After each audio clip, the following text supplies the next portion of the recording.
Cinema నిర్మాత Telangana film development corporation chairman Dil రాజుపై BRS MLC Deshapati Srinivas తీవ్రస్థాయిలో ఆగ్రహం వ్యక్తం చేశారు. సంక్రాంతికి వస్తున్నాం సినిమా ప్రీ రిలీజ్ ఈవెంట్లో దిల్ రాజు చేసిన వ్యాఖ్యలపై స్పందించిన దేశపతి ఫైర్ అయ్యారు. నిజానికి దిల్ రాజు అనే వ్యక్తి తెలంగాణ ఉద్యమంలో ఎప్పుడు కూడా కలిసి రాలేదని, ఏ ఒక్కరోజు కూడా తెలంగాణకు అండగా నిలబడలేదన్నారు. సంక్రాంతికి వస్తున్నాం అనే సినిమా కార్యక్రమంలో తెలంగాణ సంస్కృతిని దిల్ రాజు అవమానించాడని మండిపడ్డాడు.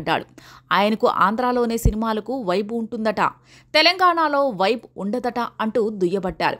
దిల్ రాజు తెలంగాణలో సినిమాలు మానుకోవాలని, కళ్ళు మాంసం దుకాణాలు పెట్టుకోవాలని హితవు పలికారు. అలా అయితే వైబ్ ఉంటుందంటూ దేశపతి శ్రీనివాస్ చురకలంటించారు.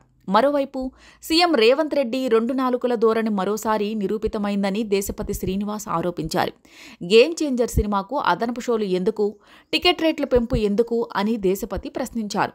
టికెట్ ధరల పెంపు ఉండదని అసెంబ్లీ సాక్షిగా సినిమాటోగ్రఫీ మంత్రి కోమిటిరెడ్డి వెంకటరెడ్డి ప్రతిజ్ఞ చేశారని, మరి ఇప్పుడు ఆయన ఎక్కడ దాక్కున్నారంటూ ప్రశ్నించారు.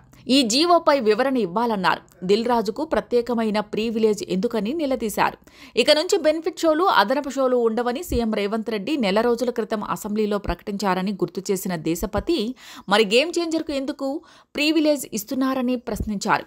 తెలంగాణ ప్రజల సంస్కృతి అవమానించేలా మాట్లాడిన దిల్ రాజు సినిమాను తిరస్కరించాలని రాష్ట్ర ప్రజలకు బీఆర్ఎస్ మాజీ ఎమ్మెల్యే రసమయి బాలకిషన్ పిలుపునిచ్చారు.